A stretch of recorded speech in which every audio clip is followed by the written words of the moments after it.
Hey, I'm meteorologist Doug Myers with the latest forecast heading into this Thursday. We had highs in the 30s and 40s yesterday, but of course we did have that cold front come through and cooling temperatures down through the afternoon and certainly by the evening hours, and that's going to set us up with much colder temperatures today in the upper 20s to low 30s, maybe mid 30s, especially around the Manhattan area, but for the most part, temperatures remaining near or slightly below freezing for the majority of the area. The good news is, other than a few clouds this morning, plenty of sun is expected and wind staying less than 10 miles per hour. Tomorrow, I am going with increasing clouds. Clouds are coming in a little bit quicker on these latest computer models compared to what they were indicating so far this week. So we'll keep an eye on this trend, but I'm going partly cloudy instead of mostly sunny skies on Friday tomorrow.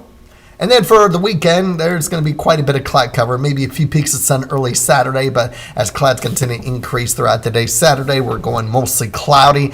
I'm still holding on to a slight chance of precipitation Saturday night. You'll notice that the majority of the precipitation stays up to our north through 7 p.m. Saturday, but then it starts to make its way closer to our area, especially north of I-70, in the form of mostly rain through midnight.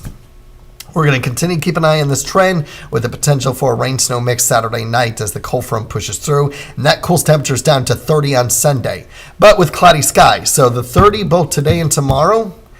Sunday's going to feel colder because of the cloud cover and just a touch, not by much, a touch more wind, closer to 10 miles per hour versus most spots closer to 5 miles per hour today.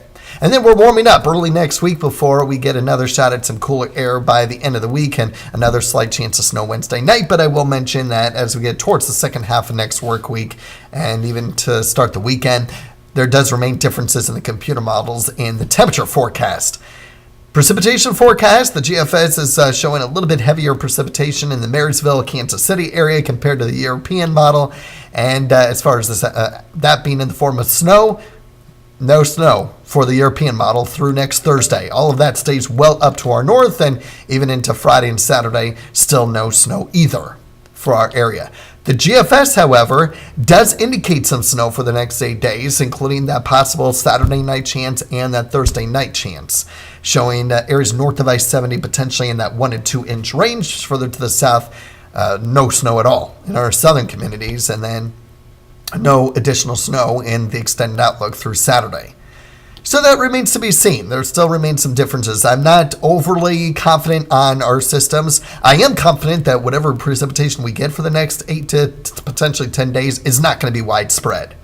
And, well, we have the probability of drier than normal conditions in the 6 to 10 and 8 to 14 day outlook. So it doesn't look like we're going to get a whole lot of precipitation. And we're already exceeding for some areas, or at least getting close to our average for the month as far as snowfall totals are concerned from Monday's system. So we're doing okay, but of course we would like to see this precipitation coming a little bit more widespread in nature, at least a little bit more spread out throughout the month instead of the first day of the month, there's that precipitation, and then other chances are very minimal, if any at all. But we're going to continue to keep an eye on the 2 chances over the next 8 days of possible precipitation. I won't worry too much about it. I'm worried more about the up and down in our temperature forecast than I am with precipitation. And we're going to continue to keep an eye on that throughout the days ahead. So keep checking back in daily and we'll keep you updated.